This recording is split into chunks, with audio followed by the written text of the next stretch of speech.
este é o Cidadania e Serviço Público, o programa da FESPESP. Hoje a gente vai falar mais um pouquinho sobre aquele assunto das leis criadas pelos deputados estaduais. E o prefeito Dória lançou sua pré-candidatura ao governo de São Paulo e pressiona Alckmin para desarticular as prévias. E ainda, a Assembleia Legislativa aprova reajuste para os servidores do Estado. Tudo isso agora no Cidadania e Serviço Público. Olá, cidadão, olá, servidor público. Estamos iniciando mais um Cidadania e Serviço Público. E hoje nós vamos conversar com o juiz de direito auxiliar da capital, Rodrigo Tellini. Tudo bem, doutor? Tudo bem, Gozi? Tudo em ordem. Vamos conversar um pouquinho da sua carreira. Você chegou a ser delegado de polícia, né? Fui delegado de polícia, ingressei na polícia assim que terminei a faculdade de Direito lá em Santos. E como todo garoto, né, na ocasião pensava em ser policial, não pensava na magistratura, confesso, naquela época. E tive um interesse pela carreira policial e acabei prestando o concurso de delegado de polícia e permaneci na carreira de delegado de polícia por 5 anos, trabalhando sempre lá no litoral paulista. E aí, depois de algum tempo, eu vi que, na verdade, seria mais útil à sociedade, de que atenderia melhor a minha vocação, a carreira da magistratura, e por conta disso, lá se vão já 10 anos, mais de 10 anos, quase 11 agora, que eu ingressei e permaneço na magistratura de São Paulo. Atualmente você está no júri? Não, atualmente eu estou na 15ª Vara Criminal. Ah, 15ª Vara Criminal. Uhum. É que você participou de um júri importante, né? Uhum. Que foi a questão do Carandiru. Uhum. Talvez para tratar como um marco da minha carreira, o caso mais importante, mais emblemático que eu tenha trabalhado, certamente me vem à cabeça o júri do Carandiru. Foi certamente não será superado, né? Oxalá não venha a ser, né? Porque para ser superado, algo de muito grave tem que acontecer. Mas é o júri mais emblemático do sistema penal brasileiro, com 76, 77 acusados, 111 mortos, né? 111 vítimas. Um júri que demorou lá, cada etapa, 5 dias para ser realizado, em média, enfim. Um batalhão de gente envolvida na realização do trabalho. Foi, de fato, algo significativo. Uma desgraça que a gente não quer que aconteça mais, né, doutor? Nossa. A gente trabalha para que não aconteça mais. Para que não aconteça. Uhum. Aliás, faz parte, né, desse trabalho da magistratura também ajudar a que coisas desse tipo não aconteçam, né? E o julgamento até é importante para isso. Eu acho que o papel do juiz é de se colocar como anteparo da barbárie de um lado, né, do que o crime organizado vem fazendo e a gente tem acompanhado lá na região norte, no nordeste.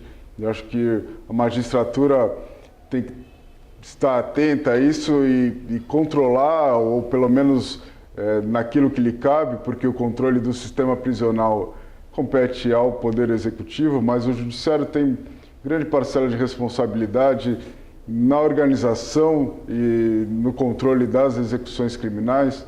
Então a gente deve necessariamente acompanhar o desenvolvimento do crime organizado dentro do sistema prisional e fora, e não pode fechar os olhos para isso. E, por outro lado, deve também o juiz se colocar como anteparo também entre o poder estatal punitivo e o cidadão.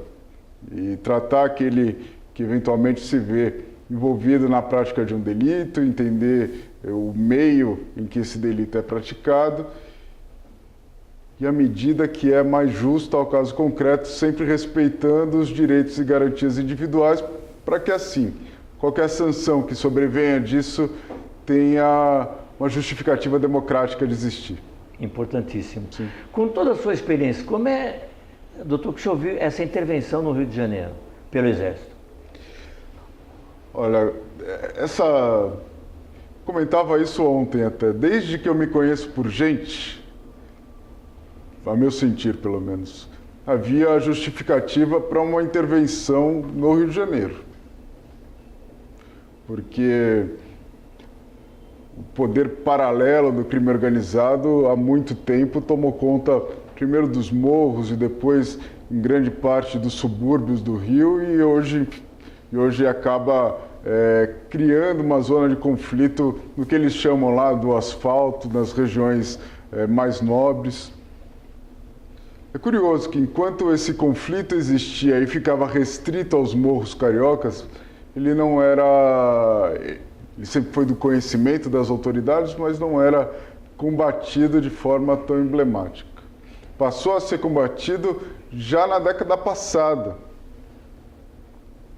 Agora, a intervenção militar, como ocorre hoje no Rio de Janeiro, eu vejo mais uma questão de conveniência e oportunidade pelo momento político que vive o país, no ano eleitoral, né?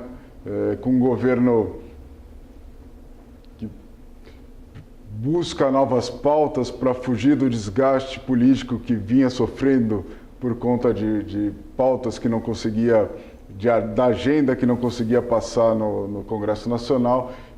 Me parece pelo menos, que a questão é mais de conveniência e oportunidade política do que uma questão de necessidade.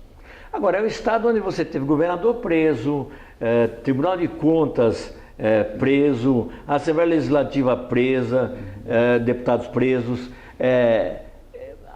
Às vezes a gente chega a pensar se a intervenção lá, militar, não é pouco, né? Porque parece que é uma intervenção no Estado, né, doutor? É o que eu disse, o Rio de Janeiro, e não só o Rio de Janeiro, para tratar só do sistema de segurança pública, a gente acompanha o que acontece no Rio Grande do Norte, por exemplo, com as polícias paralisadas e o crime tomando conta das ruas. Então, o Rio de Janeiro e outros estados, por conta da questão de segurança pública, já justificaria uma medida mais gravosa.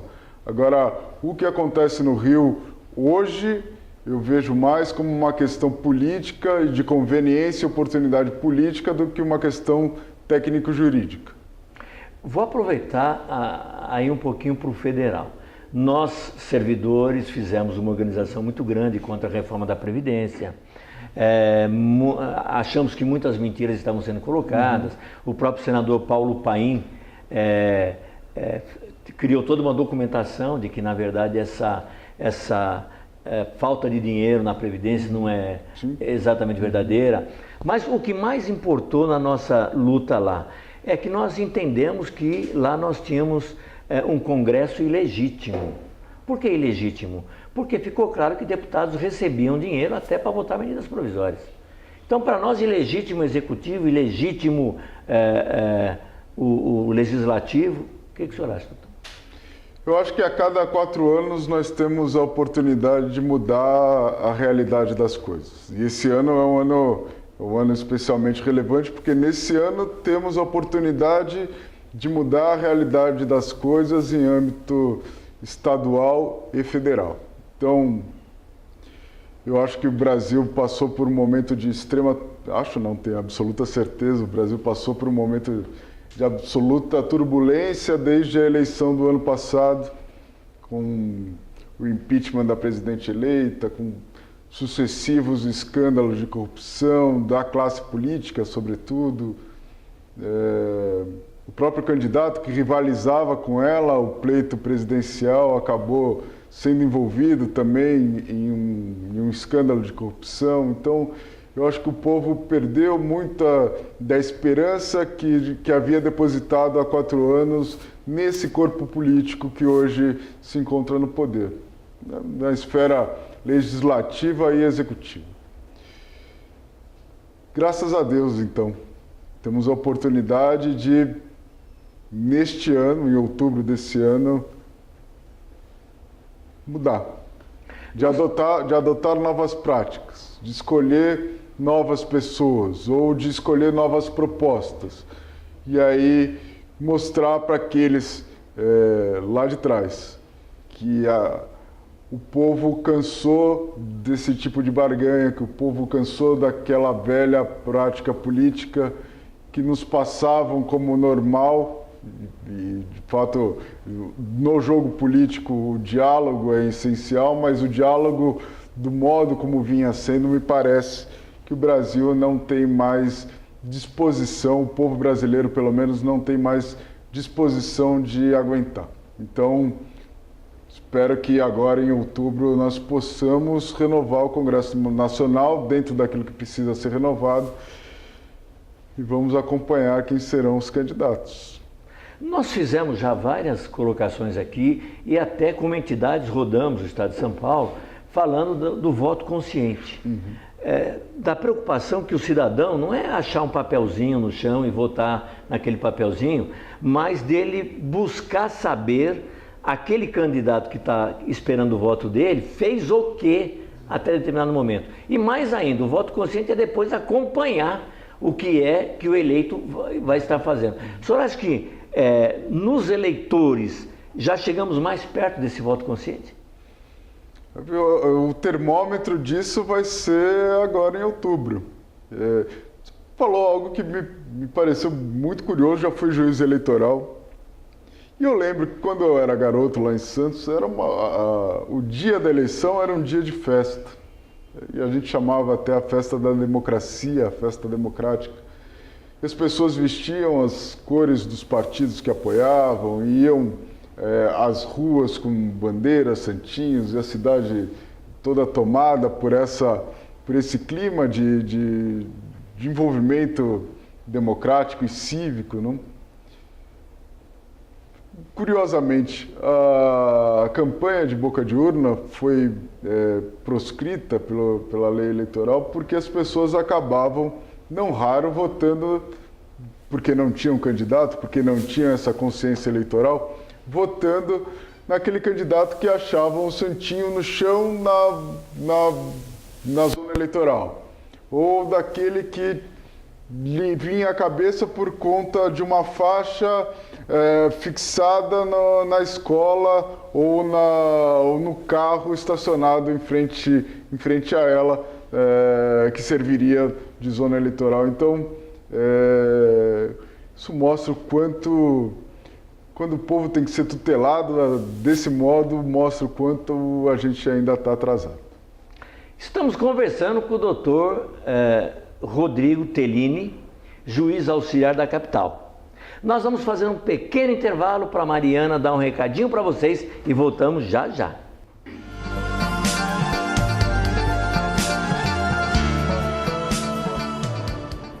O prefeito de São Paulo, João Dória, do PSDB, lançou sua pré-candidatura a governador nesta semana. Em ato no Diretório Estadual, aliados de Dória entregaram um pedido de inscrições do Tucano nas prévias. Eles escolheram mais que o dobro de assinaturas necessárias para inscrever Dória para o governo de São Paulo. Cerca de 47% do total de delegados estaduais assinaram a iniciativa. O prefeito declarou que, abre aspas, vamos juntos para a vitória e contribuir para dar o Brasil ao presidente chamado Geraldo Alckmin. Fecha aspas. Voltamos à segunda parte da entrevista de hoje.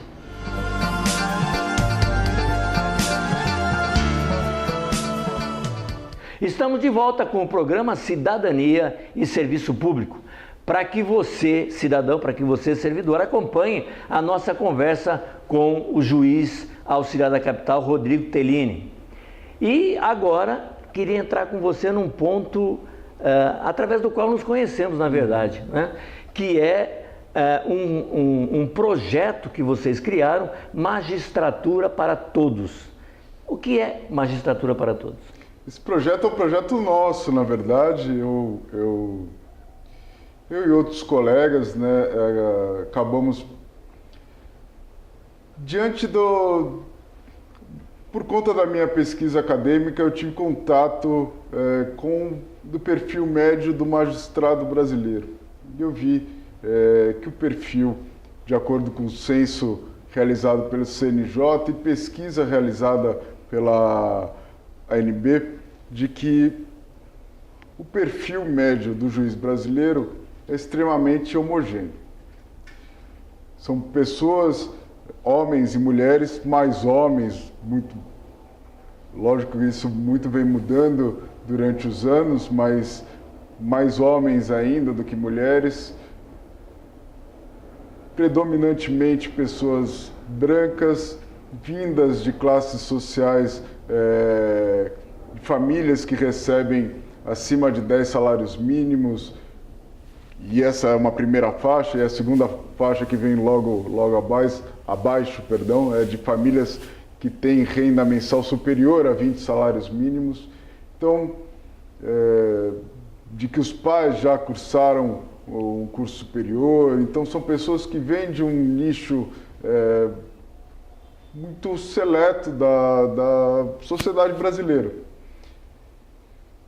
Pensamos, revendo o nosso grupo, revendo as dificuldades que cada um de nós passou para ingressar e para poder se preparar para o concurso público da magistratura, vindo desse nicho de pessoas privilegiadas. O quanto foi difícil, o quanto foi financeiramente difícil, porque uma família, às vezes estruturada, acaba se desestruturando por conta de uma doença, por conta de uma separação, por conta de uma fatalidade, ou a estrutura que a família dá, ela surge ou ela só é possível por conta de um esforço muito grande dos outros membros da família, não? Do amparo dos avós, do amparo dos tios, dos primos, de demais familiares. E, aliás, o conceito de família que eu, pelo menos, vejo é esse de solidariedade. Então, eu não quis me deixar enganar pela pesquisa, mas ela serve como norte para identificar o perfil dos homens e mulheres que integram a magistratura, mas isso não significa que não houve destes homens e mulheres esforço, superação, inclusive financeiramente falando. Eu sou um exemplo disso e tenho amigos e amigas que são exemplos maiores ainda que o meu, de que às vezes um patrimônio da família que pode ser vendido para lhe auxiliar no estudo é o que vai lhe permitir ter pelo menos uma chance de ter o preparo adequado para prestar um concurso público difícil como é o concurso da magistratura. Às vezes o socorro de um parente, como aconteceu com mais de um amigo, é aquilo que vai fazer a diferença entre a aprovação e a reprovação, por conta do preparo. Pensando nisso, pensando nessa dificuldade e pensando no perfil da população brasileira em geral, no perfil das pessoas que se formam nas inúmeras faculdades de direito que a gente tem espalhadas pelo estado de São Paulo.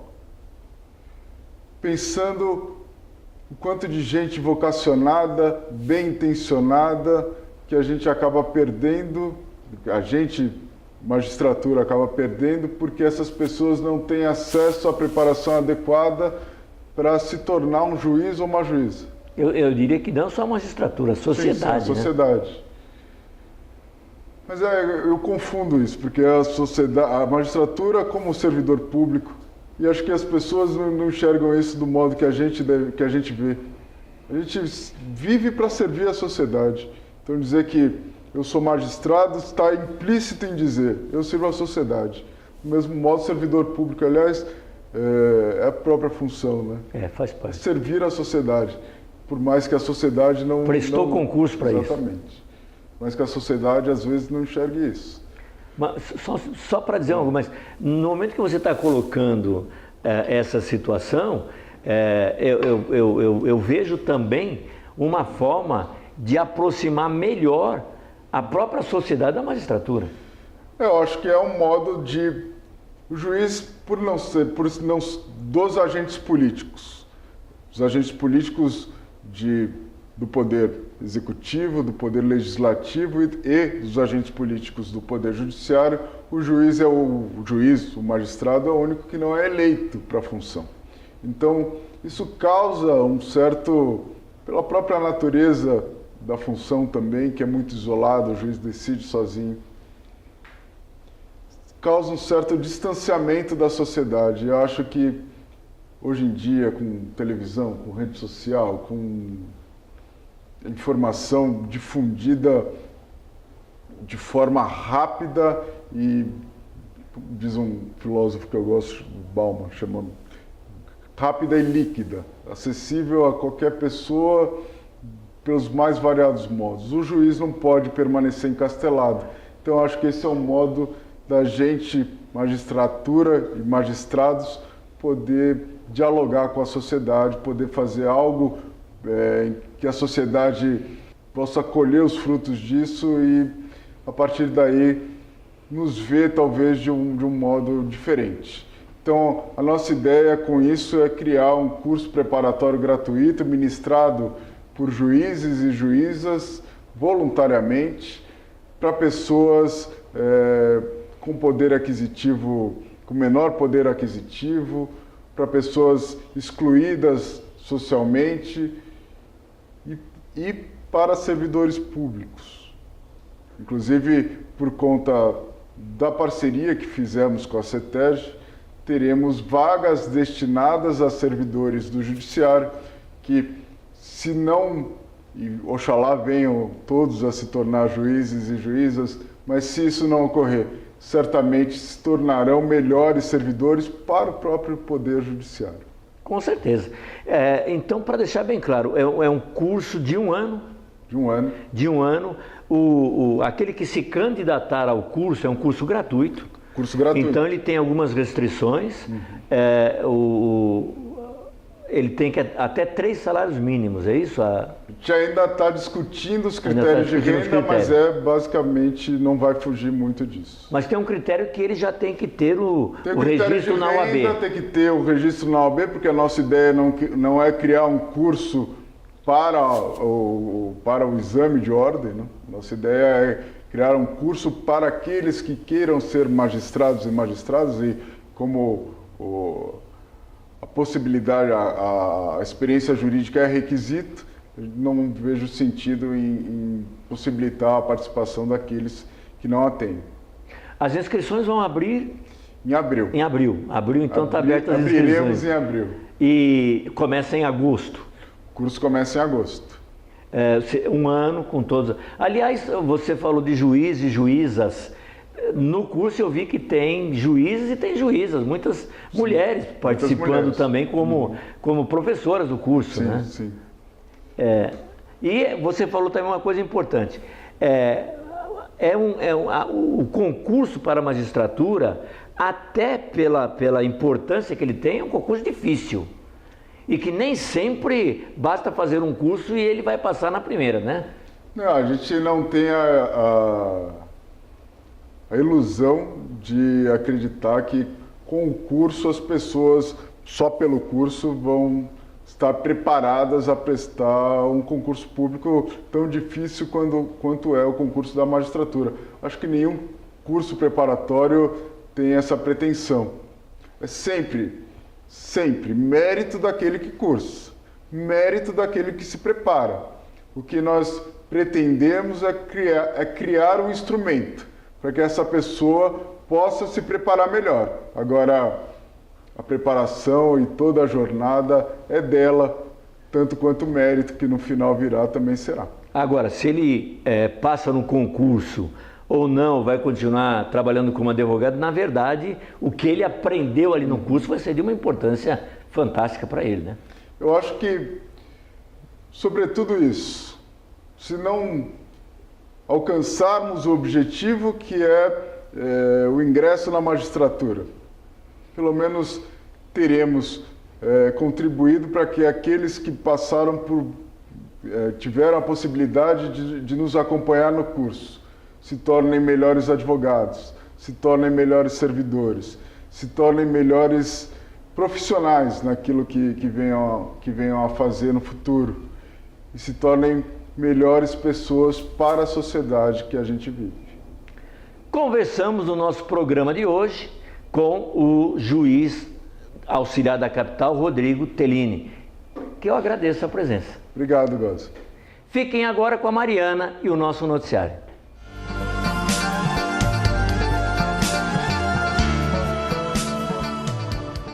Você lembra que na semana passada eu comecei a falar um pouquinho sobre as funções do deputado estadual? Hoje eu vou voltar nisso e te contar o que foi feito em 2016 nas Assembleias Legislativas do Brasil. Uma das leis mais aprovadas nesse período foram as leis declarando entidades como de utilidade pública. Mesmo com a aprovação do marco regulatório do terceiro setor em 2015, os deputados continuam dedicando quase 30% do seu tempo de trabalho para a declaração de utilidades para entidades de seus redutos eleitorais. Dia do Pesquisador, Dia dos Quadrinhos, Dia dos Pais no Espírito Santo, 12,7% das leis foram destinadas à criação de datas comemorativas. Afinal, sem ela nós realmente não somos nada, né? Semana que vem tem mais sobre as funções dos deputados estaduais. Fique ligado. E os deputados da LESP aprovaram 2 projetos de lei complementar que beneficiam os servidores estaduais paulistas. As propostas reajustam salários e concedem abono para funcionários públicos da saúde, educação, segurança pública, pesquisa científica, procuradoria-geral e autarquias. O aumento será de 4% para os policiais civis e militares, 7% para o magistério e professores do Centro Paula Souza e 3,5% para outras categorias. Agora, os projetos precisam ser sancionados pelo governador Geraldo Alckmin.